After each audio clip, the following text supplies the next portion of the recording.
Good morning, wonderful people of Nigeria. We welcome you to yet another delightful edition of Wake Up Nigeria. Yes, indeed. We absolutely do. Well, hey, I know I've been out for a bit, but hey, I'm back my second Yeah, day proud here you've been and back since yesterday. yeah, but please now, let me enjoy it. The, wonderful feeling of being back from a real leave. It's all good anyhow. I missed you though. Oh, Mary, stop. I like it. I know I have an effect on you. However, it's good to be back to work. It's day 2 and we're getting used to the routine again. Yes. Yeah, we're halfway into the month already. The 15th was only just yesterday. August already seems to be rounding up, if you ask me, especially now that the kids are going to be very soon going back to school and you'll be thinking of school fees. And they've not gone on holiday. You're talking about, they just went on holiday like 2 weeks ago. Mary, you have to prepare. You don't prepare. Okay. You should have been prepared since June. Listen, I don't know, do you think the same thing? You've got kids as well. Are you preparing for when they go back to school? You're not? Because it's not a responsibility. No. It's absolutely, it has nothing to do with that. I'm just not She doesn't. mentally ready for it because I'm like, yeah, they're going to resume either ways. And yeah, so when that time comes, we'll cross that bridge. Can we be real? The princess, the diva doesn't bother about things like that. Nah. Anyway, I can't wait for us. We'll let the universe take care of itself. Yeah. Yeah. Okay. The universe will always take care of everything, just like it will take care of today's show. We'll be telling you what the highlights are for the show in just about a bit. To stay tuned. Of course, you guys know my name already. It's Mazino Appeal. And my name is Mary Bashra Alimi. Of course, you know you can follow us at TVC Connect across all social media platforms. And you can watch us live on GoTV. That's channel 27 as well as UHF channel 49. Yes, indeed. Now, we have an app that you can follow or use when you're out and about. All you need to do is download it on Android or on iOS. Now, let's let you guys know all you have ready for a Tuesday. We will begin with health. And our focus today is on the expiry dates of medication. Are these expiry dates merely suggestions, like I always tell my wife? We have Kenneth Etokakpan, a pharmacist for excellence with over 7 years of experience, and he'll be talking to us on that topic here today. Right after that, we'll be having a special guest, Olubori Ojo. He is an actor, comedian, brand influencer, and creative with close to a decade experience of delivering excellence within the entertainment industry. We can't wait to have a conversation with him. For a musical performance, we have Nigerian-born gospel singer David Abiodun Oluoga. Now, popularly known as New King David, he is a versatile singer who sings a variety of genres and also released the first studio album titled True God in 2007. On parenting today, we'll be finding out how today's dads are a vital tool for curbing social vices in their children. Jesutola Ajao joins us for that conversation shortly. And finally, we will be joined by one of the most sought-after indigenous Nigerian models on the international scene, someone who's currently living the life of her childhood dreams, Adeshola Adeyemi. Now, she's a supermodel, a superstar who began her journey from her days in Unilag and has modeled for world-renowned brands. I feel like singing. We don't have enough time. I want to sing, so I'm going to sing. Okay, go ahead. Happy birthday to you. Yes. Wow. Happy birthday to Winfrey. Happy birthday, happy birthday, happy birthday to Winfrey. Yes, it's our birthday. Oh. Just look at this gorgeous deliciousness. Where's the confetti? Hey, see those eyes. Oh boy, would you look at that? I can tell you everything that happened in that picture. I can see that's ready to wear. I know picked out this picture. What's your problem?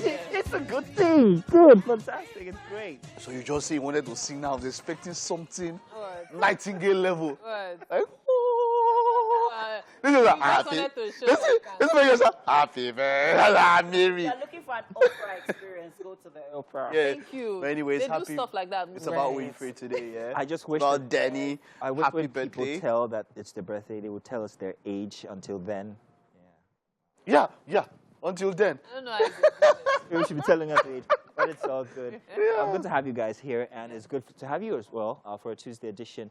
Oh, by the way, I heard that the National Union of Electricity Employees, Yeah, they want to go on strike. they're going on strike. And I asked the producer this morning, How does it reach Why them? are the employees going on strike?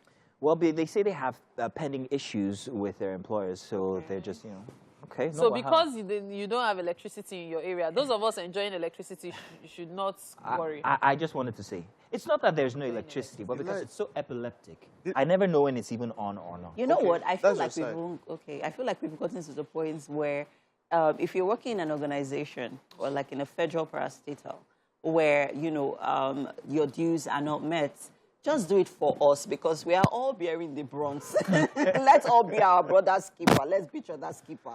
Because at this point, if the government is not taking care of all of us, so we might as well just say, you know what? The one that amused me was one I heard yesterday. So I've actually been hearing snippets of this one, but it had to do with this borehole thingy where people will now be fined for. Yeah.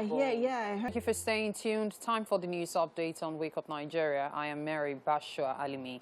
We begin the news this morning with information reaching us from Jigawa State, where about 50 persons have been sent to their early graves. Apart from those who lost their lives, other residents are now forced to take refuge in temporary camps and other places, including government facilities. Now, this happened on a day flood-ravaged parts of Jigawa State. Executive Secretary of the State Emergency Management Agency, Sani Yusuf, confirmed the unfortunate incident to newsmen.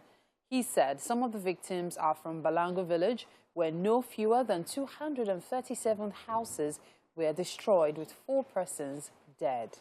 Minister of Humanitarian Affairs, Sadiya Umar, visited Jigawa to distribute relief materials.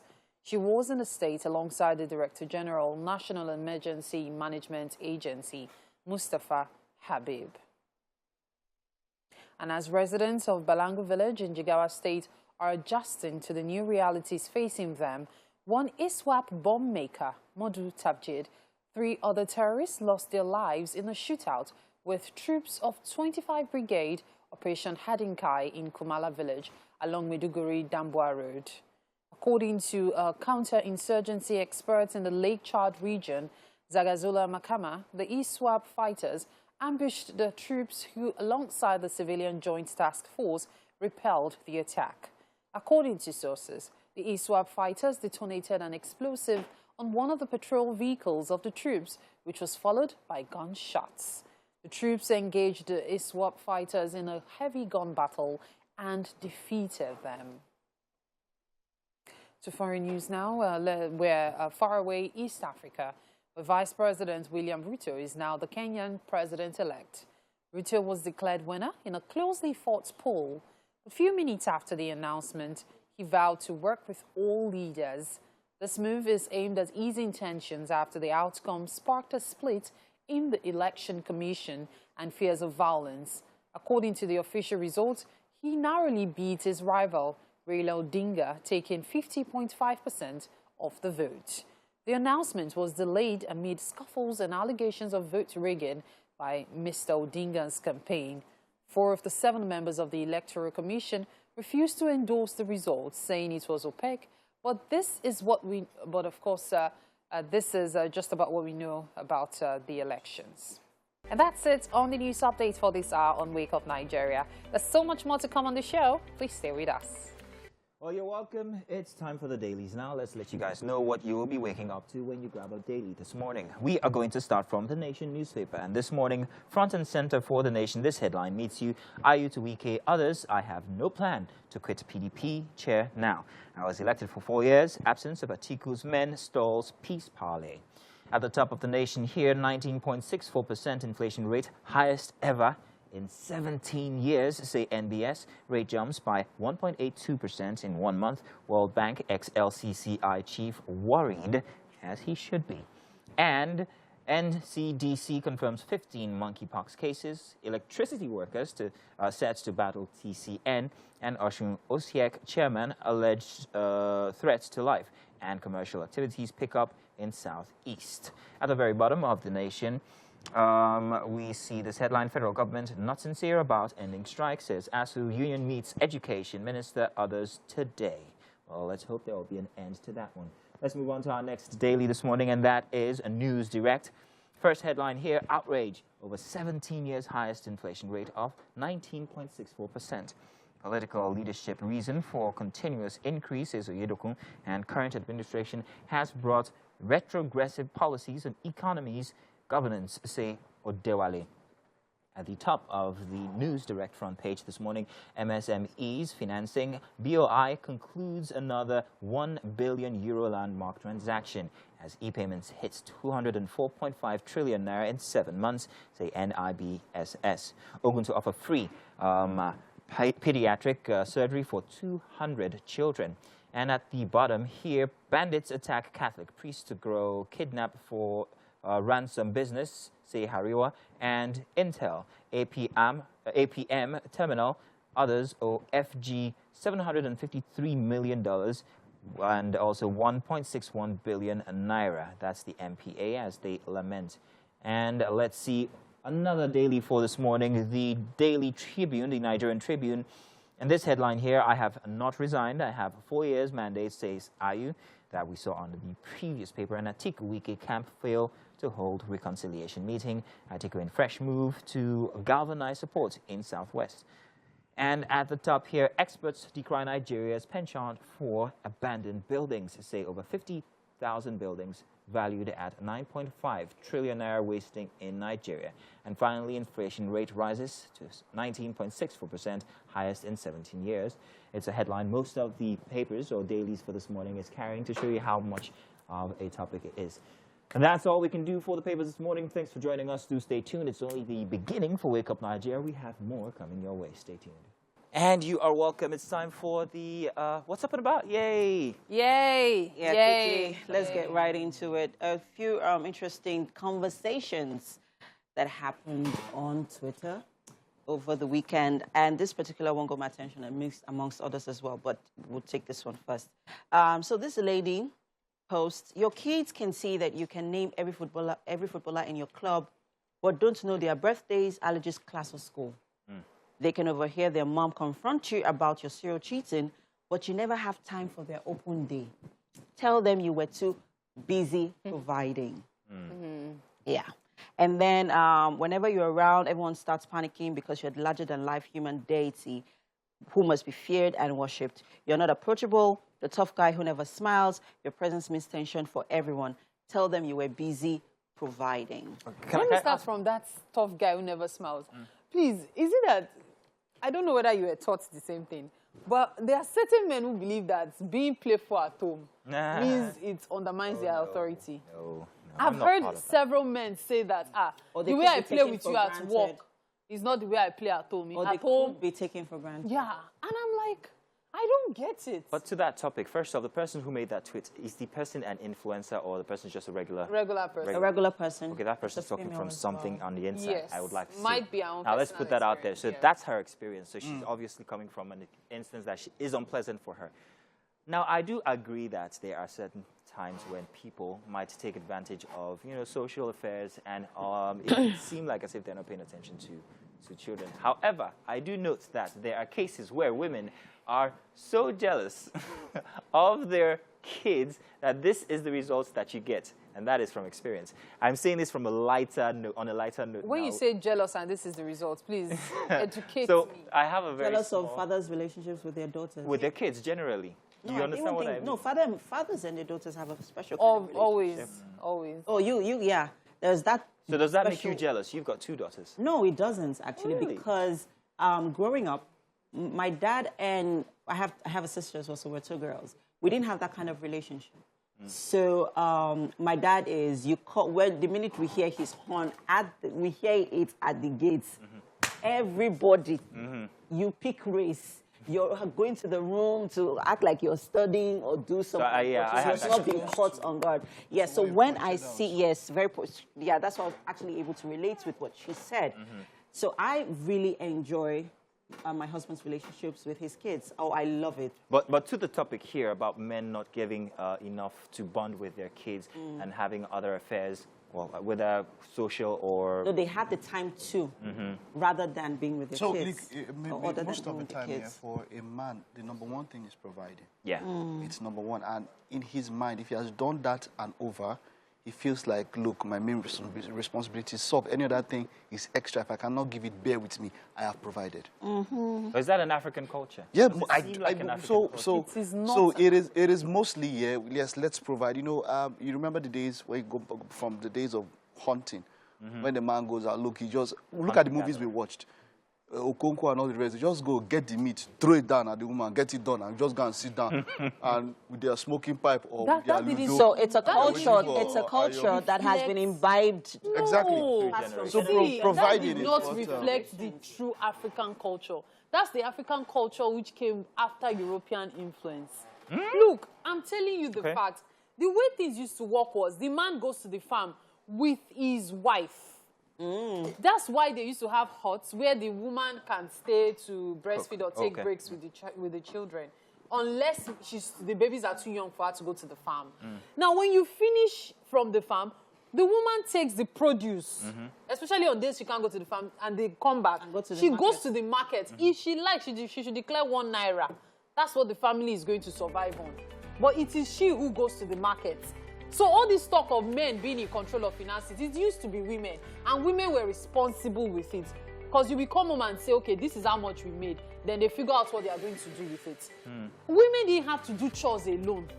They had compound filled with several women. By the time it's your turn to cook or to even sweep, like 8 other wives have already done their own. Yeah, so I guess you just... like, I don't know why we make it seem like it's an African thing. Life wasn't so difficult for many African women. Okay. It wasn't. Okay.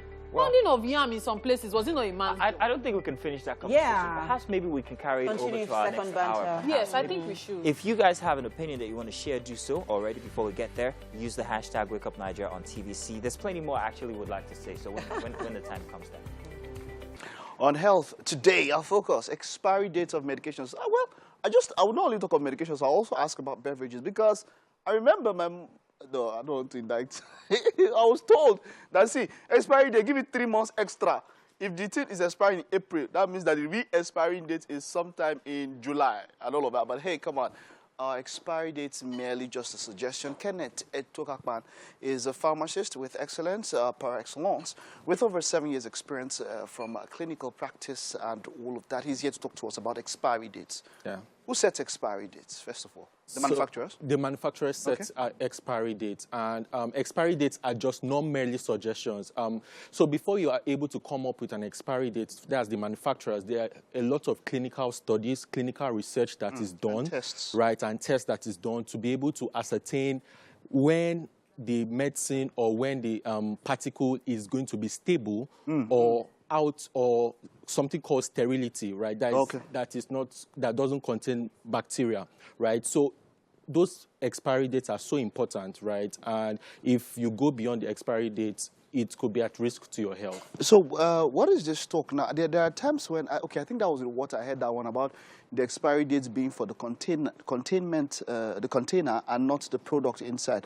But then there was talk, someone told me that, look, expiry dates, look, they just use it to make you safe, that, look, it can stay for some months or some months or some weeks after that particular date.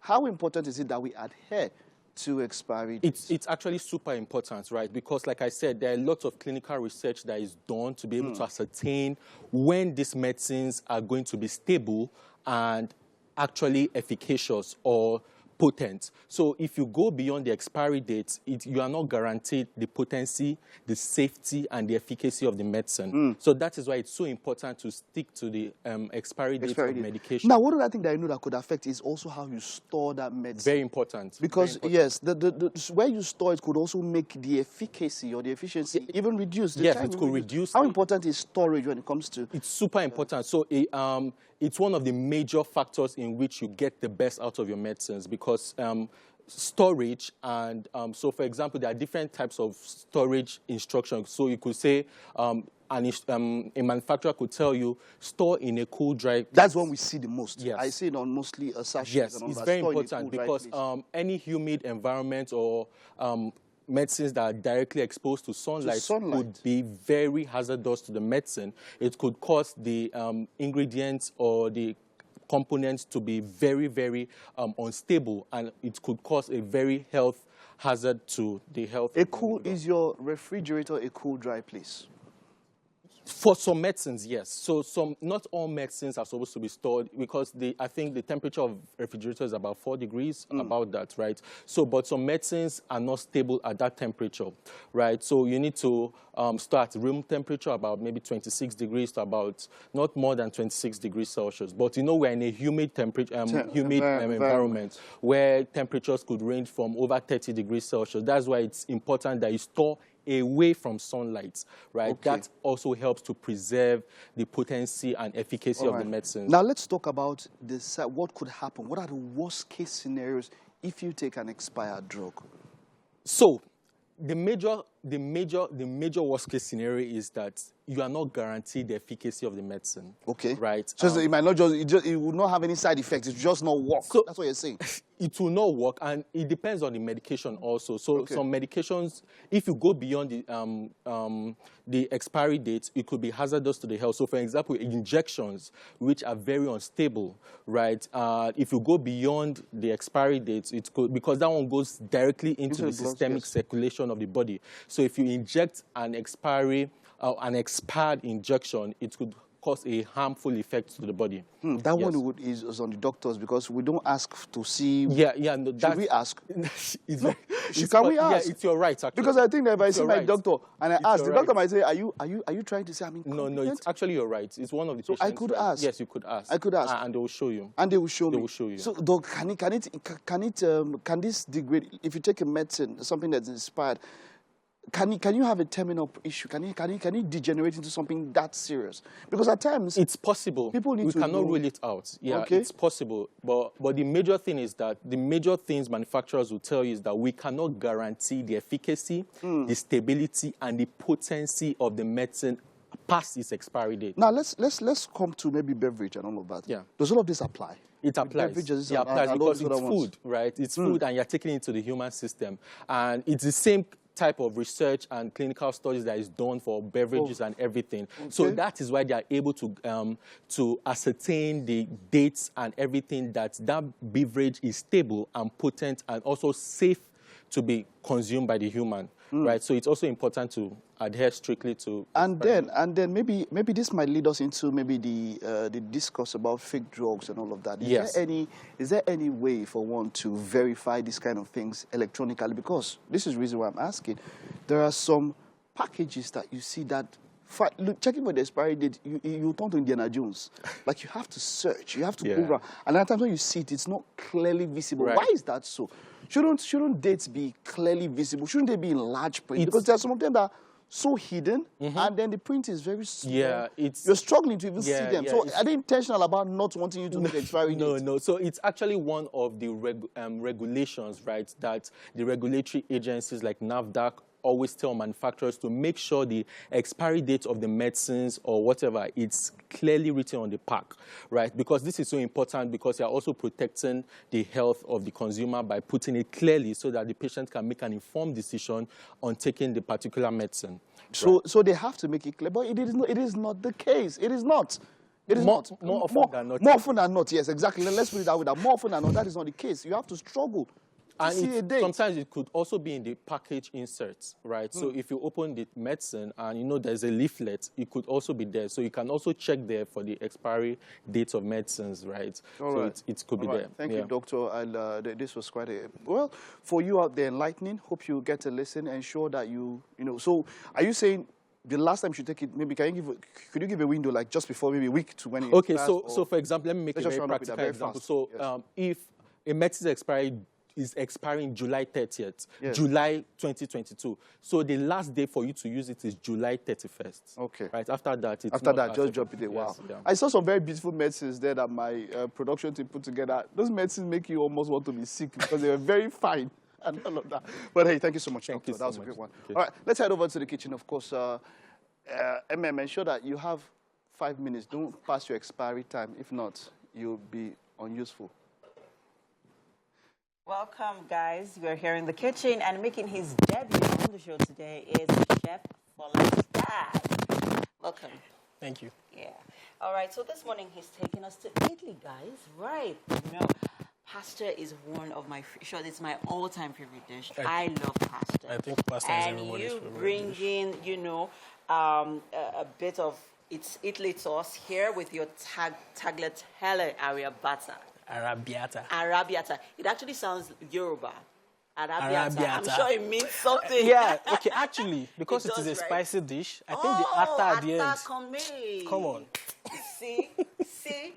Right. So we are actually making tagliatelle arrabbiata. Yeah. So, it has that, arrabbiata, that Yoruba intonation to it. Yeah. Let's talk about the ingredients for our dish. Okay, so first of all, I have the tagliatelle here. So that's actually the pasta? Yeah, this is the pasta itself. Yeah. Not spaghetti, not linguine. Yeah. I'm adding my own twist to it. Tomato paste, chicken breast, and I have some spices here. I have thyme, I have black pepper, chili powder, paprika, cumin, Italian spice, garlic powder. I have some cherry tomatoes for a little bit of... Yeah, because, the dish is not complete without your cherry tomatoes. Exactly, yeah. Onions, I have, yes, the atta. Yes, itself, the rodo.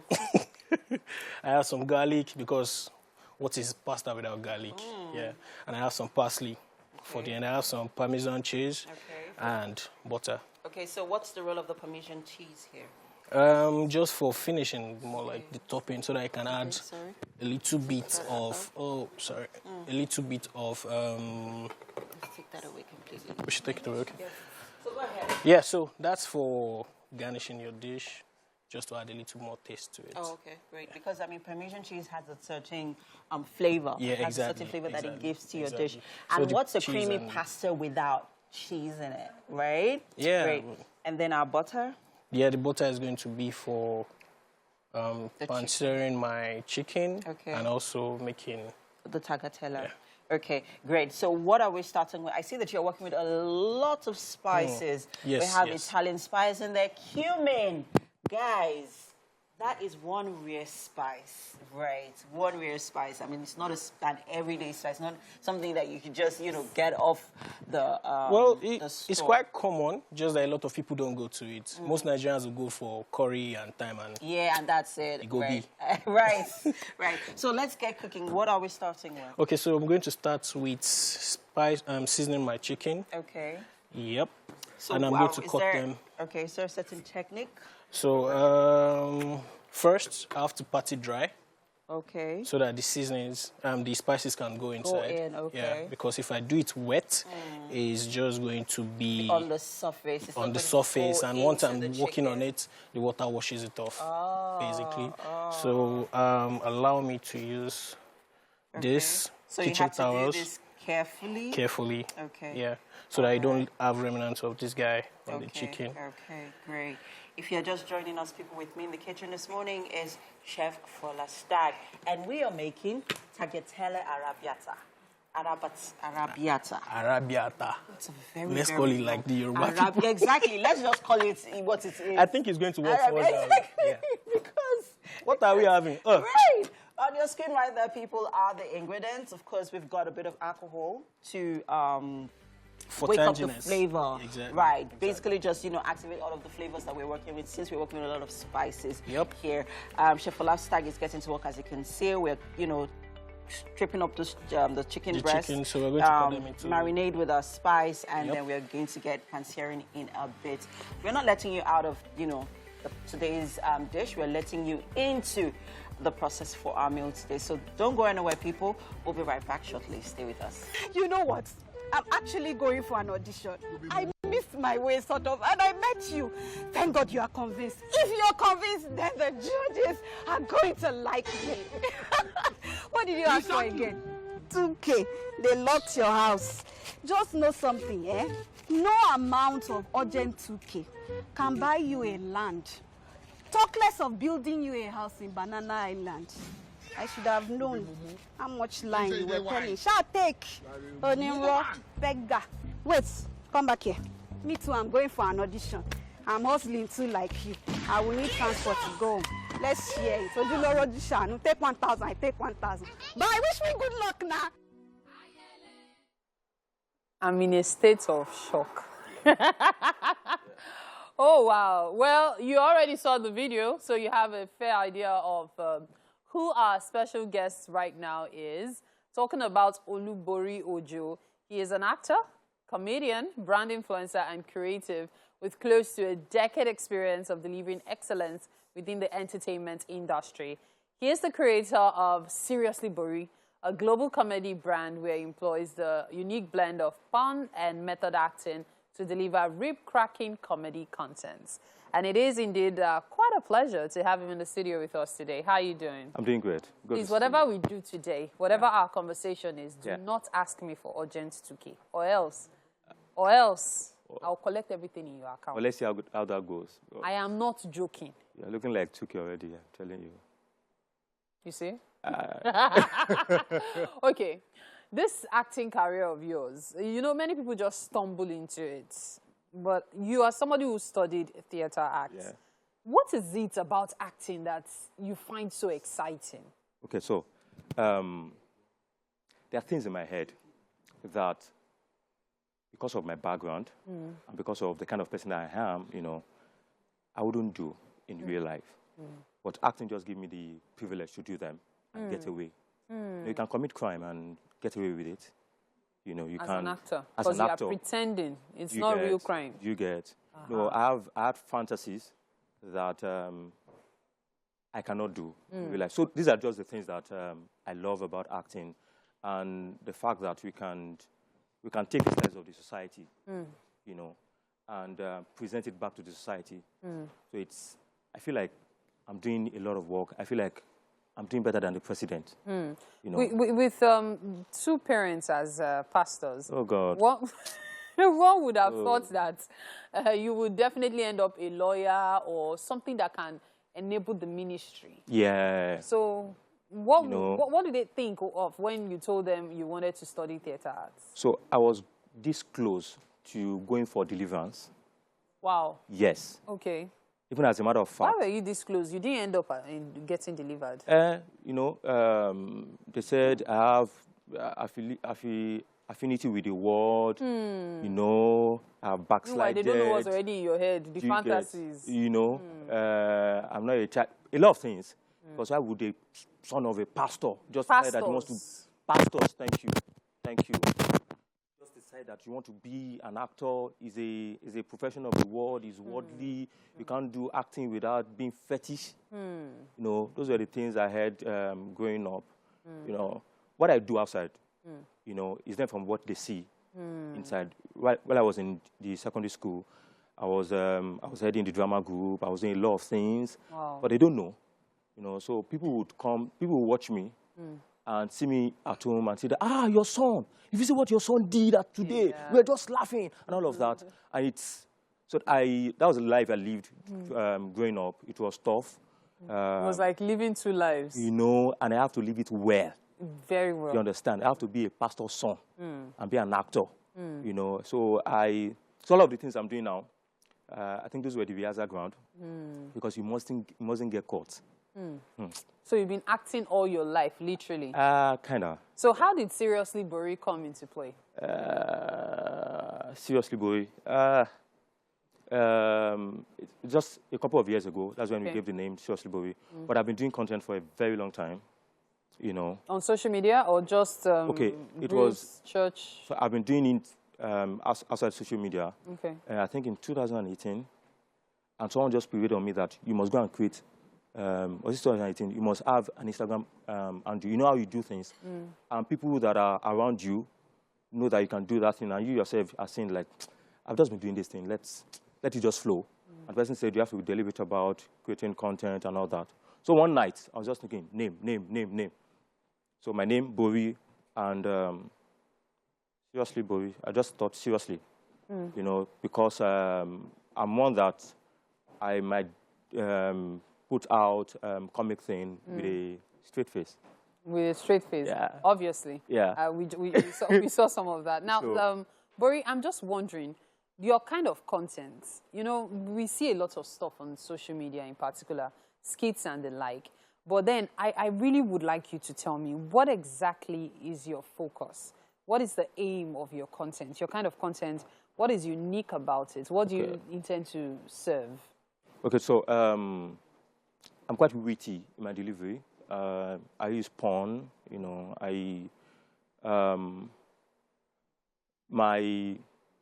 and all of this I'm doing, of course, this is a global brand, you know, I usually say it. And what I'm looking at to doing is to serve entertainment in a way people are not used to, serve entertainment beyond, you know, I tell people that when people talk about, it's just skit. You know, skit is an outlet of comedy. Yeah. Before doing skit, I used to do stage production, and I still do stage production now. You know, so skit is an outlet of delivering awesome comic content, you know, to people. So we are doing skits today. We might be doing stage tomorrow. But what doing social media content, what it does for me is it creates there's no boundary. You can be in the UK and we serve you. You can be in the US and we serve you. You can be in Canada and we serve you. You know, when I saw the brand influencer part in your CV, I already know that it's rewarding. Yeah. And so I'm not going to ask you that part. But let's look at, seriously, Bori, over the next 5 years. What are your plans? 5 years. We'll be large, oh. We must be large. We must be bigger than this. So 5 years. My goal 5 years is that we would have evolved. Evolved? Yes, we would have evolved. You won't be doing something, and because it's entertainment, you must be dynamic, actually. So we would have evolved. Of course, serving quality entertainment, serving comedy, but we would have seen different expressions to all I'm doing. Would have taken the global stage. Taking the global stage. Now, before we watch one more of your skits, I can't resist asking, what do your parents think of you now? Think of me now. So, okay, though my father is late, my mother receives a lot. Okay. So, there's no way we receive a lot and condemn where the alert is coming from. It depends on where the alert is coming from. Well, you know, you're in a world where people that are children are even doing Yahoo, they are looking away. So how much more? Somebody that if I'm doing legend, they are loving it. Even my father in heaven is loving what I'm doing. This guy. All right, we are going to watch one of your skits right now. Before we watch one of your skits, give me 10 seconds freestyle of you. Don't ask me for 2K. It's okay. It's okay. I'm sorry. Sincerely, I'm not a beggar. As a matter of fact, I don't do it. Something happened. When I was you see this guy, we should call, I don't even want to hear because the way he's already going, even me, I'm beginning to pity him. Let's take a look at this and then head to the kitchen. This guy's just all this funny how these guys, you know, do these things, Excuse me, sir. Excuse me. Sorry. Hi. Sorry, I'm sorry for disturbing you. My name is Juma Johnson. Okay. And I'm not a beggar. I didn't do this. But something happened. It's my father. Because I'm just coming from the hospital now. They say he has ovarian cancer and esophagus epilepsy. Wow. It's just so bad. They say we should go and look for 2 million. As I am like this, I don't have a dime with me. Understand? I'm just going to meet my brother. I just realized that there's no money with me to even take transport.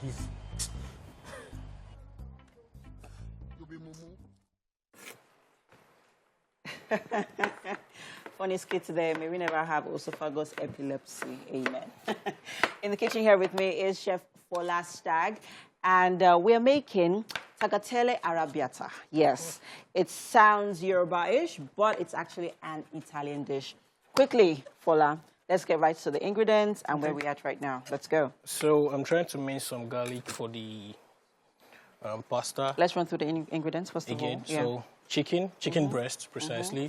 I have some spices here, marjoram, Italian 5-spice. What do you call it? Marjoram. Marjoram. Marjoram. Yeah, it's is an it Italian spice. Oh, it is, okay. Yeah. Okay. So I have chili powder, I have paprika, I have thyme, I have cumin, I have garlic powder. Okay. I have some the atta in Atta, arrabbiata. yeah. I have garlic, which I'm trying to mince now. I have parsley here. Yeah.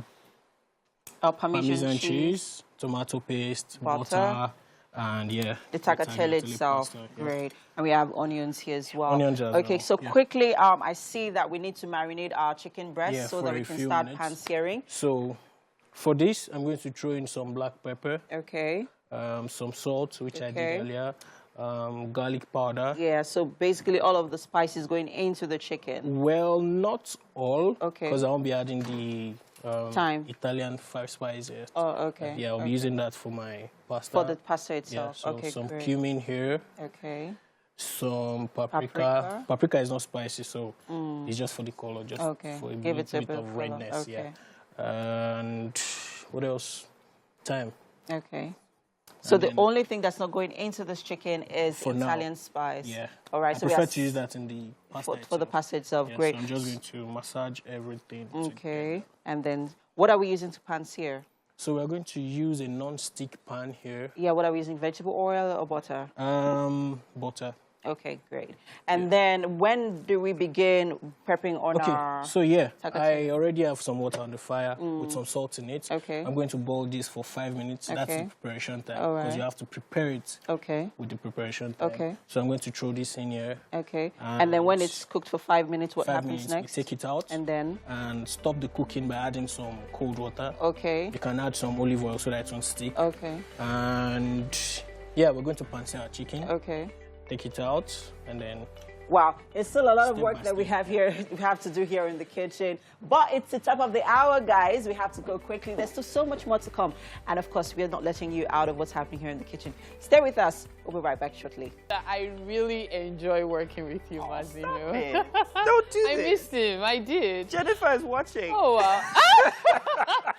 no, like working, yeah, in the studio, Jen, okay. Ambition, they say, is a path to success. Persistence, the vehicle you arrive in, like bugayin. How much commitment have you shown to those goals you set early this year? That's a question I would like you to answer. That is a very good question. You know what? Hey, you only need to be intentional about smashing those goals, because in the end, the reward will be coming to you. No pressure. Just take your time. Absolutely. Meanwhile, it may have been raining in the past days. Yeah. But one beautiful thing is, even when it is raining, why do I feel like this is directed to me? The sunshine is still there. Seriously. Yes. Seriously. Just a little cloud cover, that's all.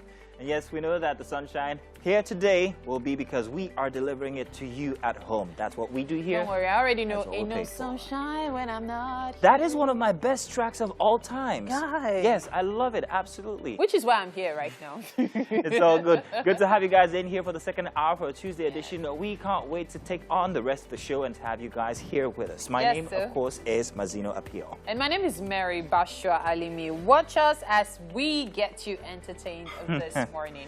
And you can catch the show live on GoTV.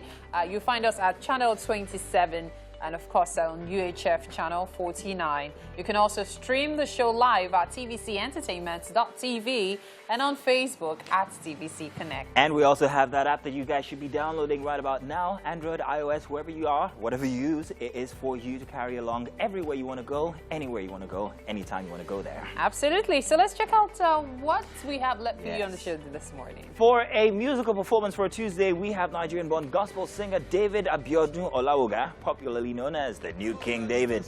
Now, he's a versatile singer who sings a variety of genre and released his first studio album titled God, or rather True God. That was in 2007. Yeah, that's true. On Parenting today, we'll be finding out how today's dads are a vital tool for curbing social vices in their children. Jesutola Ajao will join us for that in a bit. And then finally, we will be joined by one of the most sought-after indigenous Nigerian models on the international scene. Someone who's currently living the life of her childhood dreams. You know, everybody had one of those. Her name is Adeshola Adeyemi. She's a supermodel who began her journey from her days in Unilag and since then has taken it to the world. All right, so that's what we have for you this 45 minutes. Time for the news update on Wake Up Nigeria. I am Mary Bashua Alimi. The appeal court in Abuja has ruled in favor of a factional governorship candidate of the People's Democratic Party in Ogun State. Segun Shoumi, in a case between him, the People's Democratic Party, and 2 others. The court's judgment that lasted over 1 hour yesterday, presided over by Justice Chideuwa, allowed the appeal and set aside the ruling of the lower court. According to the lawyers on the case, the implication of the ruling in the suit filed by Mr. Shoumi against the party, Ladi Adebutu and co., is that Otumba Shoumi remains the candidate of the main opposition party in Ogun State unless otherwise ruled. The appellant had complained to the lower courts that the Ogun State exco of the party acted in bias when they allegedly purchased nomination and interest forms for Mr. Adebutu, the third respondent, without doing same for the other candidates who purchased the forms legally, including himself. Outside Nigeria, in faraway East Africa, Vice President William Ruto is now the Kenyan president-elect. Ruto was declared winner in a closely fought poll. A few minutes after the announcement, Ruto vowed to work with all leaders. This move is aimed at easing tensions after the outcome sparked a split in the Election Commission and fears of violence. According to the official results, he narrowly beat his rival, Raila Odinga, taking 50.5% of the vote. The announcement was delayed amid scuffles and allegations of vote rigging by Mr. Odinga's campaign. 4 of the 7 members of the Electoral Commission refused to endorse the results, saying it was opaque. That's it on the news updates for today on Wake Up Nigeria. Right now, we get the chance to check out what's happening in the kitchen. Thank you very much, Mary. Right here in the kitchen with me is Chef Folastag, and as you can see, he's getting right to work. Right, he's taking us to Italy with his dish this morning. It's called tagliatelle arrabbiata, yes. And what are we doing right now? So we're going to pan-sear the chicken. Okay. For maybe 4 to 5 minutes. Okay, for those joining us, let us in on what you did with that chicken. So I seasoned it with some of the spices I have here. Okay. Salt, garlic powder, paprika, chili powder, thyme, cumin, and all of that. Yeah. So what I'm going to do now is just to make sure. And then what did you use in oil in the pan? Okay, yeah, I used some unsalted butter. Unsalted butter. Yeah, because I want to have control of the butter, salt. I'm using the cooking. Great. So, yeah. I mean, because you're working with a lot of spices anyway, Yeah, so you really need to be careful. Exactly. You guys, you really need to pay attention. Any bouillon cubes. Oh, yeah, that's what makes them chefs. They always know the right amount of spices to work with, herbs to work with. It just gives the dish that right balance that it needs without, seasoning cubes as well. And, seasoning cubes, of course, they have a lot of sodium. Then you have your salt, sodium as well. Exactly. You really, really need to be cautious of your sodium intake. Guys, great. Okay, so for our ingredients this morning, we have our chicken breast. We have our berries of spices here, from cumin to paprika to our Italian spice to cumin to... did I mention cumin earlier on? Anyway, on your screen might be the ingredients, people. We have our scotch bonnet. We have our parsley, Parmesan cheese, butter, tomato paste, garlic, onions, and cherry tomatoes. Great. And of course, we have our tagliatelle. If you're wondering where the tagliatelle is coming from, it is from our pasta. It's the kind of pasta that we're using this morning. It's already been parboiled, right? Yeah. Can we say parboiled? Great.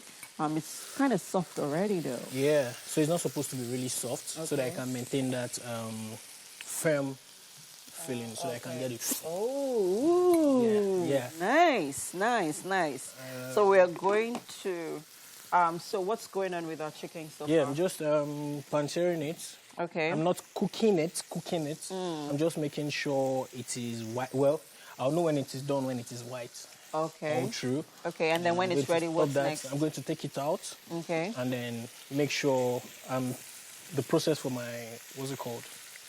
Sauce for the tagliatelle. So the arrabbiata itself. Okay. That's when I'm going to make it. So this is the arrabbiata? No, this is not the arrabbiata. This is the chicken breast. Okay. Then after this, I'm taking this guy out. Okay. Throwing my pepper, garlic, and onions in. And then I'm making my arrabbiata sauce. Okay, so what are we, apart from our pepper, what else are we using for the base, for the sauce? So we're going to use tomato paste, okay, pepper, onions, garlic, and yeah, the Italian 5 spice. Okay. Maybe some olive oil. Okay. Yeah. and then mix all of it together. So at the end of the day, guys, it's actually a one-pot dish, right? Yep. This is something that you can make at home. You just need to go extra, right, with the ingredients, right? Well, it's Italian. It's not all the time that you have, you get that Italian feel at home. This is something different. Not every time I'm Malani, we do sometimes put some rice, right? Rice. Sometimes put some tagliatelle arrabbiata into it. You have to go on a quick break now, people. Wake Up Nigeria continues in a bit. Stay with us. Now we'll move over to parenting, and we are finding out how today's dads are vital or are vital to for curbing social vices in their kids. Jesutola Jao is our guest on that one. Of course, his goal is to help men better lead and love their family for a lasting and fulfilling marriage. It's great to have you. You're welcome. Thank you. Good morning. Social vices, we are in a more than ever before deviant behaviors, as it were, as somebody would describe a social vice. They are easier to come across now due to the proliferation of social media. It's easier to have people get people infected or affected by different things and all of that. How important is it in this age that dads stand up to that responsibility to ensure that kids are not affected by these vices? Good morning again. Parenting itself, especially for dad, is more like acting in the role of a security officer for your child. Under this security, you have the provision counseling, which is a vital part where a child is instilled with proper discipline and cultural values. These are things that we have moved away from over time. I think because of the weak nation or weak generation that we think that we're breeding. We're moving away from our cultural value and the proper ways of instilling the right discipline in our kids. So if a dad is not present in the life of their kids, they are not able to monitor the growth and then instill the right discipline or help shape the life of the child.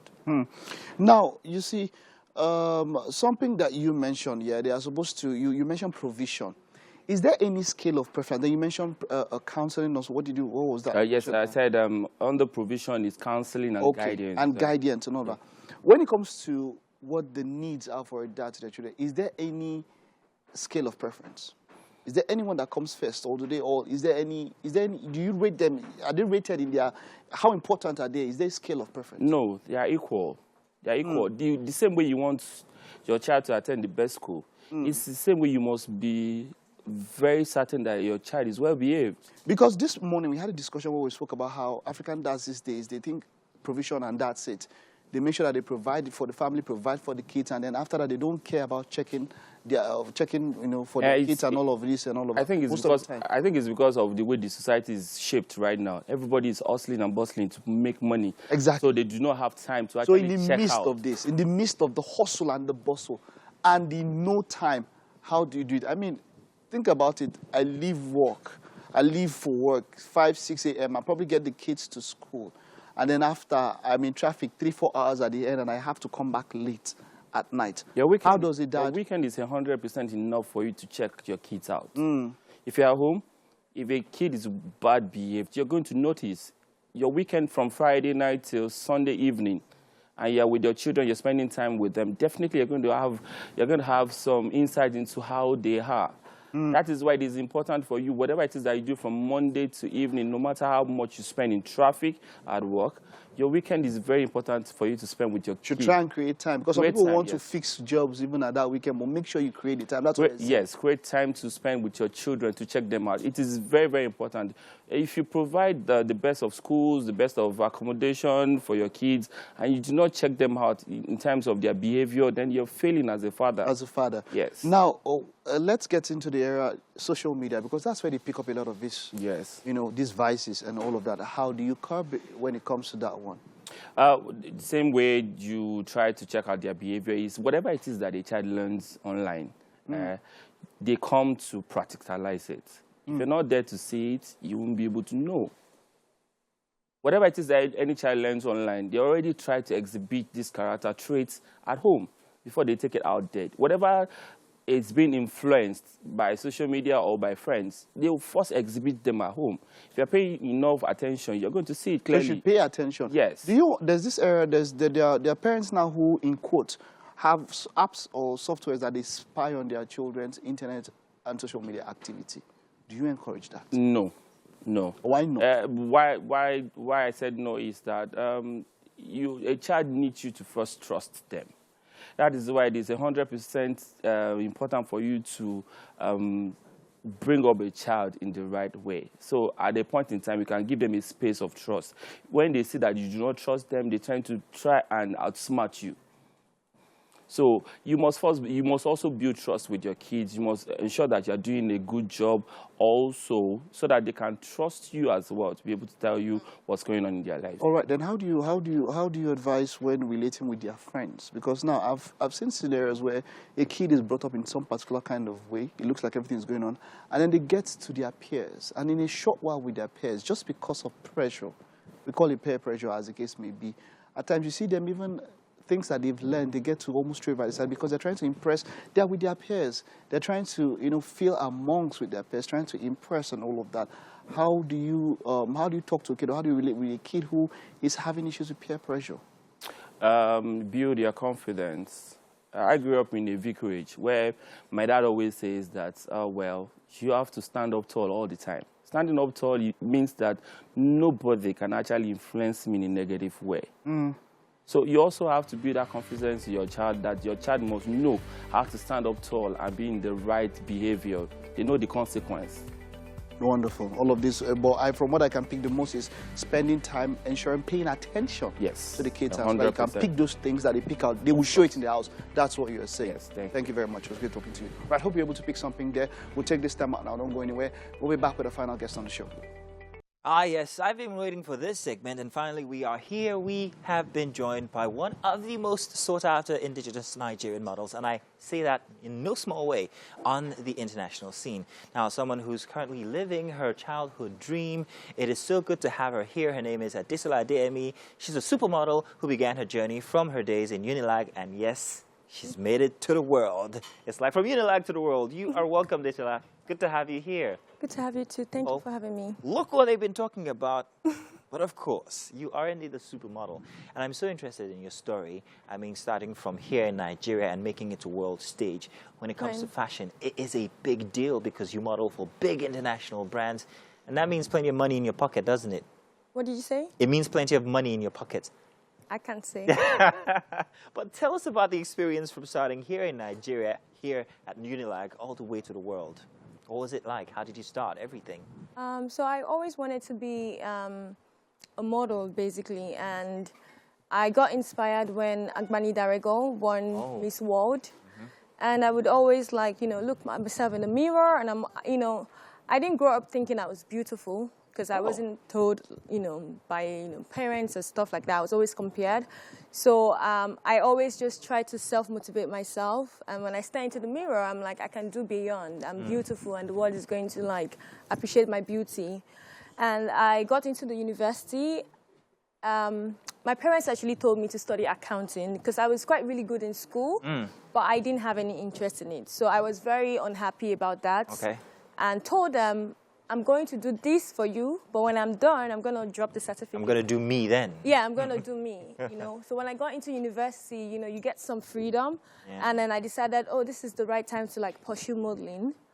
Sadly, when I, tried to, tell them, hey, I want to go into modeling, this and that, they were really like, no, prostitutes are the ones that do modeling. They, so much stereotype.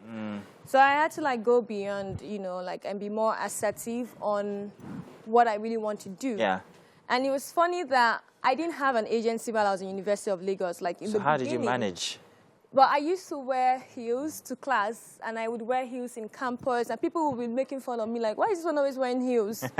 And then one day, a guy who was a scout, saw me, and he's like, are you a model?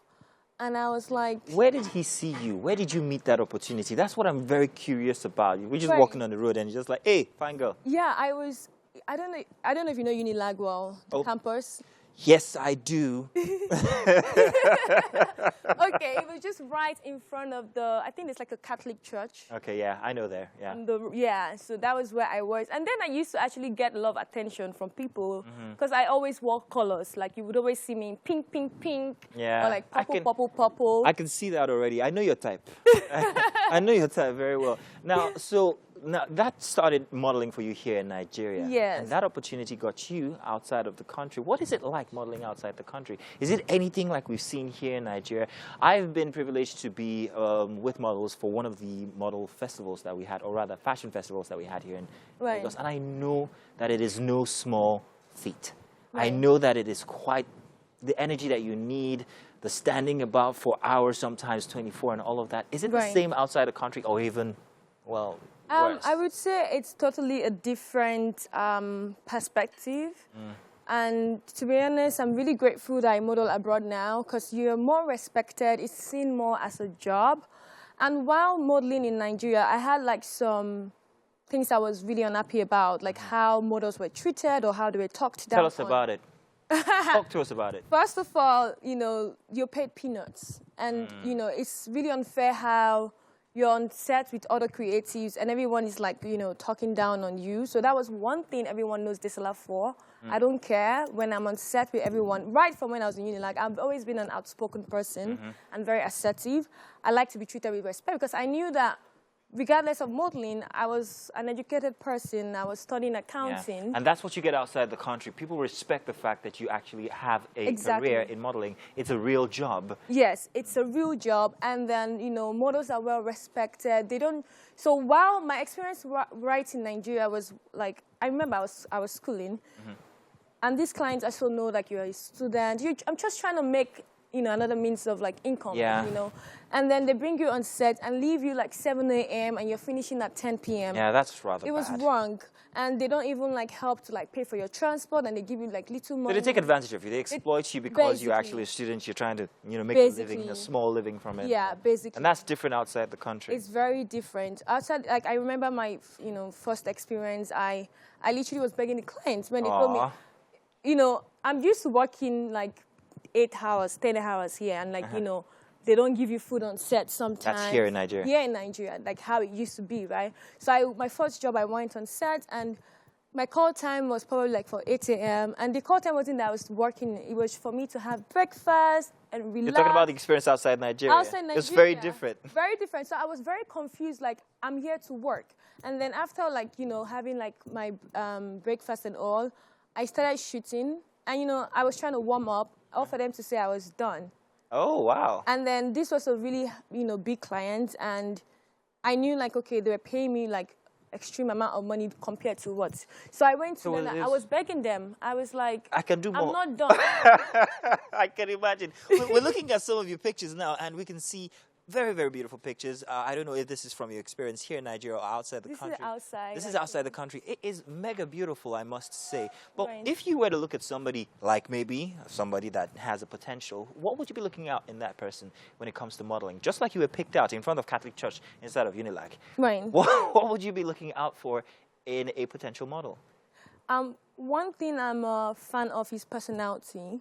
So, and I see how, sometimes I see models here, because sometimes I do like little scouting here and there and see, because I know my struggles. I know how I struggled coming up, and sometimes I want to help. Yeah. But I notice how some people have this, mindset like, oh, being a model, you have to be saucy, bitchy, and things like that. It doesn't work outside like that. You're not like a supermodel, basically, that even if you are. So that's one thing. And you find out that people are very self-conceited. So when you think you're beautiful and you're tall and you get so much attraction, it gets into your head. Yeah. And then that also reflects how you relate to people. That doesn't happen to you? You're not in any way... I try my best to... But you will admit that it might happen sometimes. You have seen yourself... Yeah, but you have to be careful. So personality goddess amongst women. One of the ways I book my jobs, like I've worked with like really high-end clients, and I would think that I wouldn't get, the job, because you see like really high, supermodels, top models that you think have done way jobs than you. And I'm booking it, and the feedback is like, we really love her. We really love her personality. She's, so that's one thing. that I think is a key role, apart from your, beauty and also your intelligence. Most of the time, you're representing brands, and you want to be able to speak up on certain things. You have to be able to represent the brands well as well. I have a question now. So modeling is something that most brands use. I mean, they use models for everything, from a bottle of soft or soda can to perfume or whatever it is. When you go on the streets, you see models every single day representing brands.